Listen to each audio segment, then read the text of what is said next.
नमस्कार, capital TV का खास शो महाराष्ट्र फाइल्स देख रहे हैं आप। मैं हूं आपके साथ सोनाली। आज बात करेंगे शिंदे सरकार के एक बड़े फैसले की। महाराष्ट्र के मुख्यमंत्री एकनाथ शिंदे ने उद्धव ठाकरे की मुश्किलें बढ़ाने वाला फरमान जारी किया है। दरअसल एकनाथ शिंदे ने आदेश दिया है कि बीते 2 सालों में बीएमसी में हुए कामकाज की जांच सीएजी के जरिए करवाई जाए। ये कार्यकाल कोरोना महामारी का वो दौर था जब ज्यादातर लोग घर पर थे और बीएमसी अपनी तरफ से कोरोना मरीजों का इलाज और उनकी देखभाल करने में जुटी थी। राज्य सरकार को इस बात का संदेह है कि कोरोना के नाम में बीएमसी में बड़ा घोटाला हुआ है। इसी बात को लेकर अब इस जांच के आदेश जारी किए गए हैं, तो इसी पर चर्चा करेंगे। चर्चा के लिए हमारे साथ स्टूडियो में मौजूद हैं कैपिटल टीवी के एग्जीक्यूटिव एडिटर राजीव जी। राजीव जी, बहुत बहुत स्वागत है। धन्यवाद। राजीव जी, क्या भ्रष्टाचार जो कोरोना काल में हुआ है उसकी पोल खुलने वाली है? बिल्कुल, जिस तरह के फैसले आए हैं इसकी चर्चा पहले ही हो चुकी थी और विधानसभा में डिप्टी सीएम देवेंद्र फडणवीस ने कह दिया था कि इसकी जांच होगी, क्योंकि आरोप ये महाविकास अघाड़ी की सरकार से के समय ही लगाया जा रहा था। ऐसा नहीं है कि शिंदे भाजपा की सरकार जब बनी तभी ये सामने मामला आया। मामला तो पहले ही सामने आ गया था, जब 2 साल के वो बहुत ही महत्वपूर्ण समय जो कोरोना काल रहा है, कोरोना के समय में बहुत सारी लापरवाहियां भी बीएमसी के तरफ से हुई, लेकिन उसके बाद एक और काम हुआ, यानी भ्रष्टाचार का पूरा मकड़ी की जाल की तरह फैला हुआ था बीएमसी के अंदर, जिसके आरोप उसी समय से लगने लगे कि आखिर ये पीपीई किट के लिए किसी को टेंडर करवाया नहीं गया और किसी कंपनी को क्यों दे दिया गया। अब ये जब मामला सामने आया तो उस समय जल्दीबाजी में कहा गया कि भाई ये समय अभी टेंडर कराने का समय नहीं है, अभी उतने जो व्यवस्थाएं नहीं है, जल्दी में फैसला लिया जाना है, अगर टेंडर कराया जाएगा तो उसमें समय लगेगा। लेकिन समय लगेगा तो उस समय को कम किया जा सकता है। ऑनलाइन टेंडर की व्यवस्था है, ऑनलाइन टेंडर करवाया जा सकता है और उस ऑनलाइन टेंडर में जो जो कंपनियां भाग लेगी उसका रिकॉर्ड तो सामने रहेगा।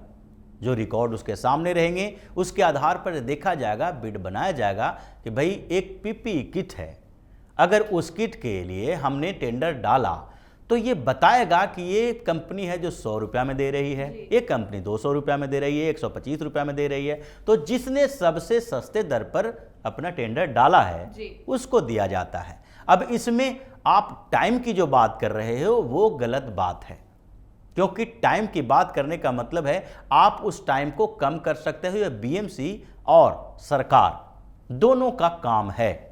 इसका मतलब ये नहीं है कि आपको खुली छूट दे दी गई है कि जिसका मन है, जिस कंपनी को मन है उस कंपनी को दे दें और सरकार के खजाने से करोड़ों रुपया की हेराफेरी कर लें। तो यही सामने मामला आया है। अगर टेंडर नहीं निकाला गया है तो जिस कंपनी को दिया गया है उस कंपनी का लिंक कहाँ है, कितना पैसा खर्च किया गया है, और इतना पैसा खर्च किया गया है तो पर जो भी इंस्ट्रूमेंट थे, पीपीई किट हो, ग्लोव्स हो, या फिर इससे संबंधित जो भी सामान, सर्जिकल आइटम भी रहते थे, जो हॉस्पिटल में कोरोना मरीजों के इलाज के लिए जितनी भी संभावित दवाइयां भी होती थी, ये सारे जो मामले आए सामने उसकी रिपोर्ट तो सामने आनी चाहिए। ये तो बताया जाना चाहिए कि इतना करोड़ रुपया अगर इस पर खर्च हुआ तो ये किस किस कंपनी को दिया गया। ठेका तो दिया गया, कंपनी ने सप्लाई तो किए, और वो सप्लाई अगर किया गया है तो उसकी लिस्टिंग होगी, इसकी जांच होगी, अकाउंट तलाशे जाएंगे और फिर पता चलेगा कि उन कंपनियों का संबंध किसके किसके पास है। जैसे कि किशोरी पेडनेकर की बात है, जो मेयर थी बीएमसी की। अब उनके ऊपर गंभीर आरोप कोरोना काल के भी लगे हुए हैं। उनके ऊपर इस बात के आरोप भी हैं कि उनकी कंपनी जो कुछ दिनों पहले ही उनके ऊपर आरोप लगे इस बात के लिए कि वो स्लम बस्तियों में फ्लैट खरीदती हैं, उनकी कंपनी के ऊपर भी आरोप लगे।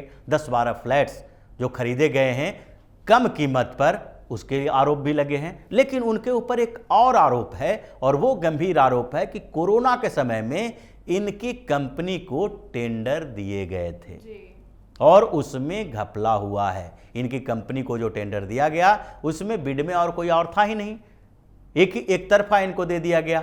उसके बाद दूसरी बात और है, कोरोना सेंटर के आवंटन के लिए, कोरोना सेंटर जहां जहां बनाए गए थे उसमें सप्लाई कौन करेगा इस सप्लाई के लिए भी आपके पास ये तो होना चाहिए कि उसमें फ्री एंड फेयर तरीके से जो कंपटीटर हैं वो सामने आए।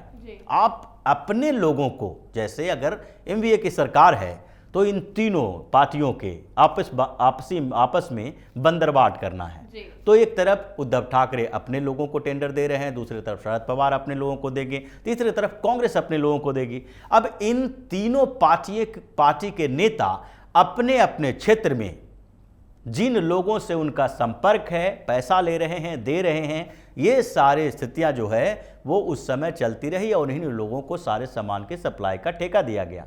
तो ये जांच कौन करेगा?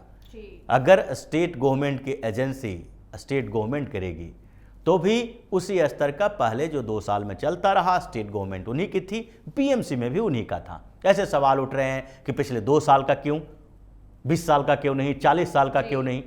क्योंकि हमेशा के लिए कैग से जांच पिछले रिकॉर्ड के बारे में नहीं कराया जा सकता। जो आरोप जब जब लगे हैं तब तब उसकी जांच कराई गई है।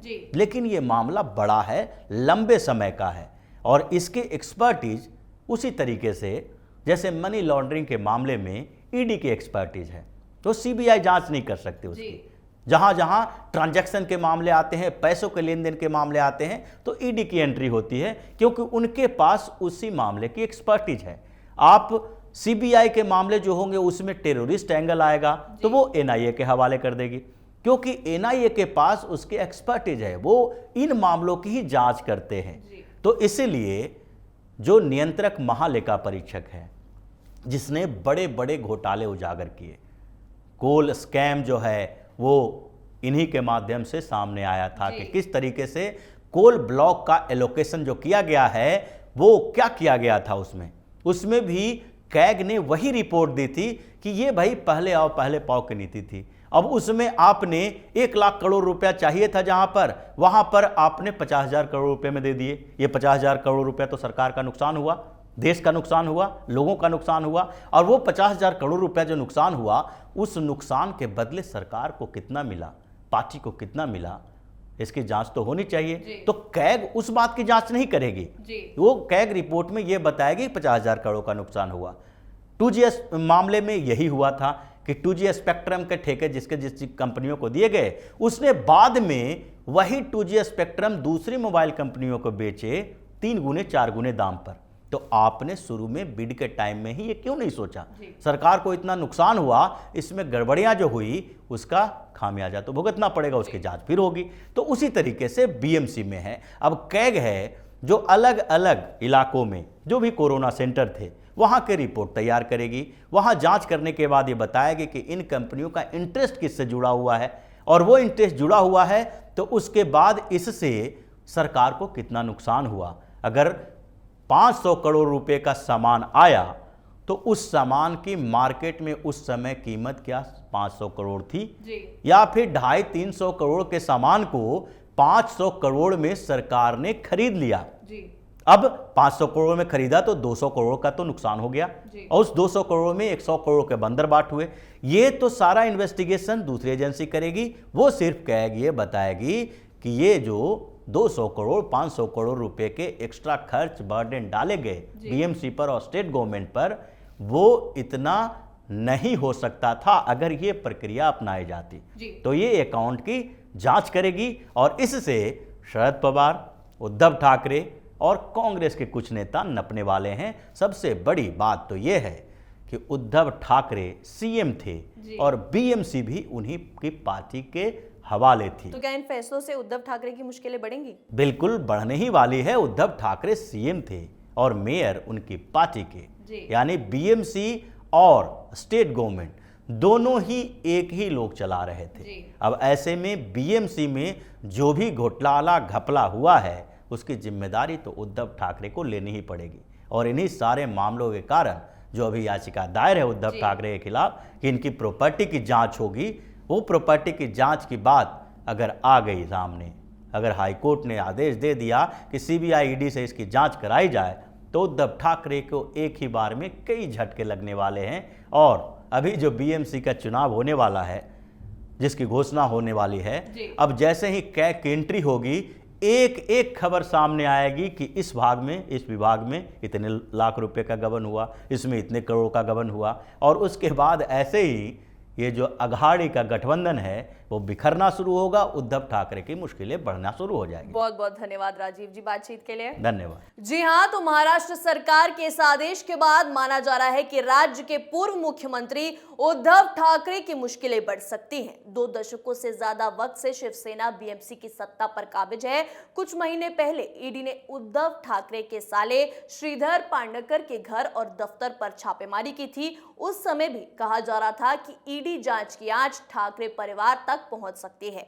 एकनाथ शिंदे सरकार का यह नया आदेश भी ठाकरे परिवार की मुश्किलें बढ़ा सकता है। आज के हमारे शो में फिलहाल इतना ही। कल एक बार फिर महाराष्ट्र से जुड़ी बड़ी खबर के साथ हाजिर होंगे। देखते रहिए कैपिटल टीवी। नमस्कार।